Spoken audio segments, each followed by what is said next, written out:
only reason that these two things have not been renegotiated just like they were with these other issues is because, and I'm going to quote Dan McClellan here, is that it has not yet become socially unacceptable.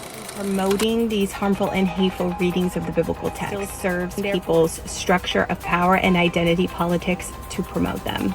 So we have to keep pushing. We have to keep pressing. It's an ahistorical, unscholarly approach to understanding what the Hebrew Bible is. It's offensive and borders on anti-Semitic. So would you call the writer of Hebrews anti-Semitic? I think the writer of Hebrews is terrible. ሰላም ውድ የቻናላችን ቤተሰቦች፣ ዛሬ ደግሞ በሌላ ዝግጅት ተመልሰናል። መግቢያው ላይ እንዳያችሁት ክርስትና ላይ የሚሳለቅ ነገር ነበረ ሲነገር የነበረው እና ደግሞ ዛሬ ክርስትና ያልሆኑ ክርስትናዎች በሚል ርዕስ 3 ሐሳቦችን በደንብ እንመለከታለን።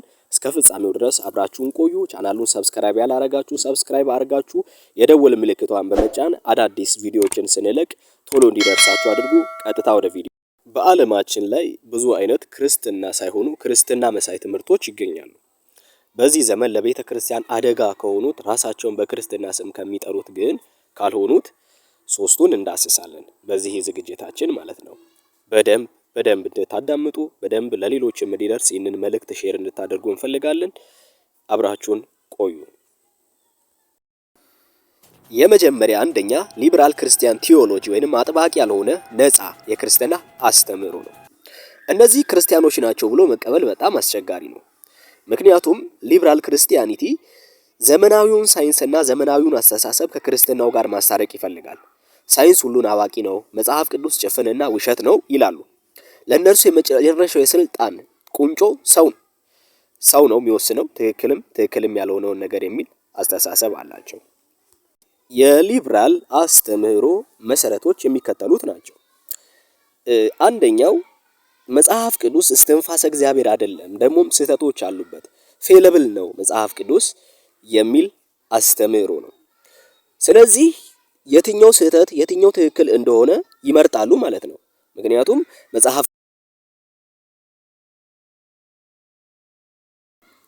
ይህ ሐሳብ ደግሞ በቀጥታ ከሁለተኛ ጢሞቴዎስ ምዕራፍ 3 ቁጥር 16 ከ17 ጋር ካለው ሐሳብ ጋር የሚጋጭ ነው። ምክንያቱም የእግዚአብሔር መንፈስ ያለበት መጽሐፍት ሁሉ ይላል መጽሐፍ ቅዱስ። ያ ማለት የእግዚአብሔር መንፈስ አለበት ማለት ነው። መጽሐፉ ላይ የእግዚአብሔር መንፈስ ስላለበት ነው የእግዚአብሔር መጽሐፍ ያለበት መንፈስ ያለበት መጽሐፍት ሁሉ የሚለው ቃሉ። አንድ ድንቅ አባባል አላቸው ቅዱስ ኦገስጢኖስ። ምንድነው ያሉት? ሰው ከመጽሐፍ ቅዱስ መርጦ የሚያምን ከሆነ ያመነው ራሱን እንጂ ቃሉን አይደለም ይሉናል።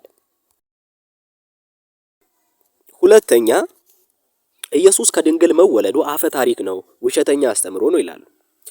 ይህ ደግሞ ቀጥታ ከኢሳይያስ ምዕራፍ 7 ቁጥር 14 እንዲሁም ከማቴዎስ ወንጌል ምዕራፍ 1 ቁጥር 23 ጋር የሚጋጭ አስተምህሮ ነው። ሶስተኛ ኢየሱስ ከሞት የተነሳው በመጀመሪያው ማንነቱ አይደለም የሚል አስተምህሮ ነው። ይህ ደግሞ ከአራቱ ወንጌላትና ከአዲስ ኪዳን መጽሐፍት ጋር በቀጥታ የሚላተም የሚጋጭ አስተምህሮ ነው። አራተኛ ኢየሱስ ጥሩ የግብረ ገብ ወይንም ሞራል አስተማሪ ነበረ፣ ግን የእርሱ ተከታዮች እና የእነርሱ ተከታዮች የተሳሳተ ታሪክ በመጽሐፍ የሰውን ልጅ ነጻነት ነጥቀዋል ይላሉ። ወንጌል የተጻፈው ከብዙ ዓመታት በኋላ ስለሆነ ለራሳቸው ትምህርት ነው ሰፊውን ቦታ የሰጡት። ይህ መጽሐፍ ቅዱስን ቶታሊ አለመረዳት ነው። ምክንያቱም እዚህ ክፍል ላይ እንደውም አዲሱ መደበኛ ትርጉም ላይ የተጻፈው ሐሳብ ደግሞ ቀድሞ በቅዱሳን ነቢያት የተነገረው ቃል እንዲሁም በሐዋርያት አማካኝነት በጌታችንና በአዳኛችን የተሰጠውን ትእዛዝ እንድታስቡ ነው ይላል ሁለተኛ ጴጥሮስ ምዕራፍ 3 ቁጥር 2 ላይ። ስለዚህ ትእዛዙ የጌታ ነው፣ ሚንስ ናቸው፣ በእነርሱ አማካኝነት ነው ወደ ሰዎች ወደ ክርስቲያኖች የተላለፈው ማለት ነው እንጂ ራሳቸውን ደስ ያላቸውን ትምህርት አይደለም የሰሩት። አምስተኛ ሲኦል እውነተኛ አይደለም፣ ፍርድ የሚባል ነገር የለም፣ ሰው ራሱን መርዳት ይችላል፣ እግዚአብሔር ፍቅር ነው፣ ስለዚህ ሰዎችን ወደዚህ ቦታ አይልካቸውም፣ የውርስ ኃጢአት የለም የሚል አስተምሮ ነው። ይሄ ወደ ዩኒቨርሳሊዝም ወደሚባል አስተምሮ ያደላልና ምክንያቱም እግዚአብሔር ፍቅር ነው። እንዴት እግዚአብሔር የፈጠረውን ፍጡር በእንደዚህ አይነት ቅጣት ይቀጣቸዋል? ኖ ይሄ ውሸት ነው ይላል። እንደ እውነቱ ከሆነ መጽሐፍ ቅዱስ በብዙ ስፍራዎች ለኃጢአተኞች ነገ ከኢየሱስ ክርስቶስ ርቀው ለሚሄዱ ሰዎች የተዘጋጀ ፍርድ አለ። እግዚአብሔር ሰውን ለሲኦል አልፈጠረም። መጽሐፍ ቅዱስ ያንን ያረጋግጥልናል። ግን እግዚአብሔር ፍቅር ስለሆነ የገዛ ልጁን ልኳል። አይ በዚህ ልጅ አላምንም ብለው በራሳቸው ፍላጎት ሰዎች እግዚአብሔርን ካልመረጡት እግዚአብሔር ያንን የቅጣት ስፍራ እንዳዘጋጀ መጽሐፍ ቅዱስ ይናገራል። ስለዚህ በክርስቶስ ኢየሱስ ያልሆኑ በክርስቶስ ኢየሱስ በኩል ያልገቡ ሰዎች ፍርድ እንደሚጠብቃቸው መጽሐፍ ቅዱስ የሚያረጋግጥልን ሀቅ ነው ማለት ነው። በሊበራል አስተምህሮ መሰረት ግን ኖ ይሄ ውሸት ነው የሚሉት። የለም እንደዚህ አይነት ነገር የሚባል ነገር እንዴት እግዚአብሔር ሰውን እንደዚህ ያደርጋል? መሐሪ እኮ ነው፣ ይቅር ባይ ፍቅር እኮ ነው እግዚአብሔር ይላሉ። ስለዚህ እግዚአብሔር ነገ ሰዎችን ወደ ሲኦል የሚልካቸው ፍቅር መሆኑ ተቀይሮ አይደለም፣ እግዚአብሔር ፍቅር ስለሆነ ነው። ያንን መርሳት የለብንም። ስድስተኛ አብዛኞቹ የመጽሐፍ ቅዱስ ጸሐፊዎች እነርሱ አይደሉም የጻፏቸው። ለምሳሌ ሙሴ አይደለም አምስቱን የሕግ መጽሐፍት የጻፋቸው ይላሉ። ፔንታቱክ መጽሐፍትን ሙሴ አይደለም በአንድም ስፍራ እኔ ጽፌዋለሁ ሙሴ ባላለበት ሉቃስ ወንጌልን እኔ ጽፌዋለሁ ባላለበት ሉቃስ እንዴት ነው እነሱ ጻፏቸው የሚባለው? ይሄ ደግሞ ታሪካዊ ማስረጃዎችን ያለመቀበልን ያሳያል። ታሪካዊ ማስረጃዎችን ያለመቀበል ያንን መካድን የሚያሳይ ነው። ሰባተኛ በጣም ጠቃሚው ነገርና ለሰው ልጅ ማድረግ ያለብን ባልንጀራን መውደድ ነው የሚል አስተሳሰብ። የሚገርመው እነሱ ባልንጀራ የሚሉት ምን እንደሆነ መረዳት አለብን በደንብ ማለት ነው።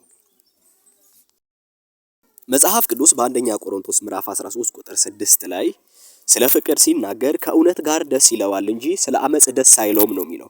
ያ ማለት የፍቅር መሰረት እውነት ነው እንጂ አመጽ አይደለም። ስለዚህ እንደነሱ አባባል ከሆነ አሁን እነዚህ ሌዝቢያን፣ ጌይ፣ ኤልጂቢቲኪዩአይኤ ፕላስ ምናምን የሚባሉ ማህበረሰቦች አሉ። ስለዚህ እነሱንም ማካተት አለብን። ቤተክርስቲያን እነሱንም ዌልካም ማለት አለባት። ለምን? ፍቅር፣ እርስ በርሳችሁ ተዋደዱ ይላል። አዎ ኃጢአተኞችን መቀበል አለባት። ሁሉም ሰው ኃጢአተኛ ነው። ነገር ግን እንደዚህ አይነት ነገሮችን ደግሞ ፈቅዳ ቤተክርስቲያን አይ ፍቅር ነው ብላ ማስተማር እንደሌለባት ቃሉ የሚያረጋግጥልን ሀቅ ነው። ስምንተኛ የኢየሱስ ሰዎችን ለማዳን መስቀል ላይ መሞቱን ክደው የሚሰብኩት ማህበራዊ ወንጌልን ነው። ሶሻል ጎስፔል ይባላል። ስለዚህ በቃ በውጭ ያሉትን ሰዎችን መንከባከብ፣ ስለመርዳት፣ ስለ አንዳንድ ነገር ነው የሚያወሩት። ማህበራዊ ስለሆነው ጉዳይ እንጂ መንፈሳዊው ስለሆነ ጉዳይ አይደለም። ስለ ሰማይ አይደለም። ኢየሱስ ስለሞተበት ዓላማ አይደለም ፎከሳቸው ማህበራዊ ወንጌል ወይንም ሶሻል ጎስፔል በምንለው ላይ ነው ማለት ነው። ሁለተኛው ክርስትና ሳይሆን ራሱን በክርስትና ስም የሚጠራው ፕሮግሬሲቭ ክርስቲያኒቲ ወይንም አዳጊ ተራማጅ የሆነ ክርስትና ነው። ይህ ደግሞ ምንድነው የሚለውን ደግሞ አሁን እንተነትናለን። በቅርቡ የመጣ እንቅስቃሴ ነው። ይህ እንቅስቃሴ ትኩረት የሚያደርገው በማህበራዊ ፍትህ፣ ሶሻል ጀስቲስ እና በአካባቢ ጥበቃ ላይ ነው። ትውፊታዊ ያልሆነ ነን ትራዲሽናል የሆነ መጽሐፍ ቅዱስ እይታ አላቸው። ማለትም በእነርሱ እይታ ታሪካዊው ክርስትና ኋላ ቀር ነው። ስለዚህ መዘመን ወይንም መራመድ አለበት ብለው ያምናሉ። መጽሐፍ ቅዱስ ላይ መለወጥ ያለበት ነገር አለ፣ ከባህላችን ጋር እንዲስማማ ማድረግ አለብን ብለው ያምናሉ። መግቢያው ላይ እንዳየነው ቅድም አንዲት ሴት ስትናገር ሰምታችኋል። እና እሷም የምታነሳቸው የተለያዩ ሙግቶች አሉ። ወደ በኋላ አካባቢ ላይ እያንዳንዱን ሙግቶቿን እያነሳን ምላሽ የምንሰጥበት ይሆናል ማለት ነው። መጽሐፍ ቅዱስ እውን ከባህላችን ጋር እንዲስማማ ማድረግ አለብን ወይ? እንደ እውነቱ ከሆነ መራመድ አለበት። አይ ኋላ ቀር ነው ክርስትና፣ ስለዚህ መዘመን ያለበት መለወጥ ያለበት ነገር አለ ወይ የሚለው ማሰብ ያለብን ጉዳይ ነው። እግዚአብሔር ዘላለማዊ ሐሳቡን የገለጠበትን ቃሉን እንዲለወጥ ይፈልጋሉ። Examples of this. Let's start with these verses in the New Testament that are very clearly in support of slavery. And then we'll move to this New Testament verse that's very clearly against divorce. And then we'll move to this verse that talks about how a woman should keep her hair covered. እንግዲህ ጠቅለል ለማድረግ ያክል አራት ጥቅሶች ላይ ነው እንግዲህ ጥያቄ ተነሳ። የመጀመሪያው አንደኛ ቆሮንቶስ 7:21፣ ቆላስይስ ምዕራፍ 3:22 እንዲሁም አንደኛ ጢሞቴዎስ ምዕራፍ 6 ቁጥር 1 እና አንደኛ ጴጥሮስ ምዕራፍ 2 ቁጥር 18 ናቸው። እነዚህ ክፍሎች ባርነትን ይደግፋሉ። አሁን ደግሞ ባርነት ቀርቷል፣ ወንጀልም ነው። ስለዚህ እነዚህ ጥቅሶች ምን ይሰሩልናል? መወገድ አለባቸው ነው የምትለው። እኛ ደግሞ ትክክለኛውን የሥነ አፈታት ሕግ ጠብቀን ኤክሴጀሳይት እናደርጋለን፣ ቃሉን እንፈታዋለን። ስለዚህ ወደ ኋላ እንመለስበታለን። ሁለተኛ ሙግቷን ደግሞ እንመልከት። ሁለተኛው ደግሞ ሚስቱን የሚፈታ ሁሉ ሌላይቱንም የሚያገባ ያመነዝራል፣ ከባሏም የተፈታችውን የሚያገባ ያመነዝራል ይላል ሉቃስ ወንጌል ምዕራፍ 16 ቁጥር 18 ላይ። ስለዚህ እንደሷ ሙግት ከሆነ ፍቺ አሁን ቤተክርስቲያን አምና ተቀበለ ያለችው እውነታ ነው። የክርስቲያኖች የህይወት አካል ሆኗል። ስለዚህ እንደዚህ አይነት ጥቅሶች የሰው መብት የሚነጥቁ ናቸው፣ ምን ያደርጉልናል ነው የምትለው። ሶስተኛው ደግሞ አንደኛ ቆሮንቶስ ምዕራፍ 11 ቁጥር 6 ላይ ያለው ሐሳብ ነው። ጠጉርን ስለመሸፈን ሴት በአገልግሎት ጊዜ ቤተክርስቲያን ባላት ጊዜ ስላለው ስርዓት የሚናገር ክፍል ነው። እንደዚህ አይነት ክፍሎች አሁን ምንድነው ምን የሚያደርጉልናል? ኦሬዲ ቀርተዋል። እንደዚህ አይነት ሐሳብ አሁን የለም ነው የምትለው። አብዛኞቹ ፕሮግሬሲቮች እንደዚህ አይነት ጥቅሶች ከመጽሐፍ ቅዱስ ተነቅሎ እንዲወጡ ነው ፍላጎታቸው። አንዳንዱ ደግሞ ምንድነው የሚሉት ኖ አሁን ማህበረሰቡ ያለንበት ማህበረሰብ አንድ አመለካከትን ትክክል ነው ብሎ ወይንም ይሄ የድህረ ዘመናዊት አስተሳሰብ ነው ማለት ነው። አንድ አመለካከትን ትክክል ነው ብለው የሚቀበሉ ከሆነ የመጽሐፉ ፍቺም መቃኘት ያለበት ማህበረሰቡ ትክክል ነው ብሎ በተቀበለው አመለካከት መሆን አለበት የሚል ሙግት ያቀርባሉ። ስለዚህ የቃሉ የፍቺ ስታንዳርድ የሚሆነው ሰው ነው ወይንም ማህበረሰብ ነው የሚሆነው ማለት ነው። ቃሉ በራሱ ፍቺ የለውም። በመጽሐፍ ቅዱስ ስነ አፈታት ህግ ኤክሴጀሰስ ይባላል። አንድን ክፍል ክፍሉ እንደሚለው ክፍሉን መፍታት። ደግሞ ያልሆነ ፍቺ ወይንም አይሴጀሰስ የሚባለው ክፍሉ ማይለውን አምጥቶ ሌላ ሐሳብ ክፍሉ ላይ መጫን ነው። እና እውንም እነዚህ ጥቅሶች እነዚህ ክፍሎች እንዴት ነው የሚፈቱት? እንዴት ነው እውነትም የሚታዩት የሚለው ማየት አለብን። እኛም የተወሰኑት ላይ ምላሽ ለመስጠት ያክል መጽሐፍ ቅዱስ በየትኛውም ስፍራ ላይ የባሪያን ንግድ አልፈቀደም። ከላይ የተጻፉት ጥቅሶች ታዲያ ምንድናቸው ያልን እንደሆን እንዴት መኖር እንዳለባቸው መመሪያ ነው። እንዴት መኖር እንዳለባቸው መመሪያ ነው። በአንደኛ ቆሮንቶስ ምዕራፍ 7 ቁጥር 21 ላይ ሐዋርያው ጳውሎስ ነፃነት ማግኘት ከቻሉ ነፃ እንዲወጡ አሳስቧል። ክርስትና አመጽን ለማስፋፋት የመጣ አብዮት አይደለም። በአንደኛ ጢሞቴዎስ ምዕራፍ 1 ቁጥር 10 ላይ የሰውን ሽያጭና ግዢ እንደው ጳውሎስ ተቃውሟል። በቀደመው እትም ላይ ምንድነው የሚለው? በሰዎች ለሚነግዱ ይላል። በአዲሱ መደበኛ ትርጉም በግልጽ ቋንቋ ሰውን ለሚሸጡና ለሚገዙ ነው የሚለው። ህጉን እንደውም ስለ ህጉ መምጣት እየተናገረ ነው። ስለዚህ ክፉ ነው ይሄ ተግባር የሚለውን እያወገዘ ነው ማለት ነው ሐዋርያው ጳውሎስ። እና ሰው መሸጥና መግዛት ትክክል አይደለም እያለ ነው። ግን ክርስቲያን ስለሆኑት በዚህ ስርዓት ውስጥ ስላሉት ሰዎች ባሪያም ሆኖ ሊሆን ይችላል ጌታም ሆኖ ስላሉት ሰዎች አይ እንደዚህ አድርጉ የሚል መመሪያ ደግሞ ሳያስተላልፍ አልቀረም። እንደዚህ ማድረግ አለባችሁ የሚል ነገርና መመሪያ ነው ማለት ነው ክፍሉ።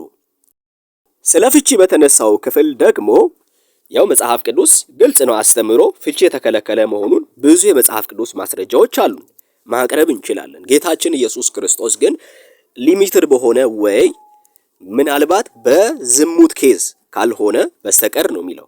ስለዚህ ፍቺ የተከለከለ ነው። ይሄ የታወቀ ነው። ከሊብራል ክርስትና ይልቅ ይህ ተራማጅ ክርስትና በጣም አደገኛ ነው ለዘመኗ ቤተክርስቲያን። በጣም አደገኛንም ነገርም እየደቀነ ነው፣ ወደፊትም ይደቀናል።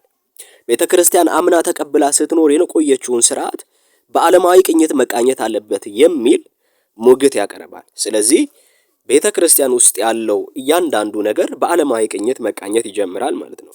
በጣም አስቸጋሪ ነው። ሶስተኛ ካልቸራል ክርስቲያኒቲ፣ ባህላዊ ክርስትና።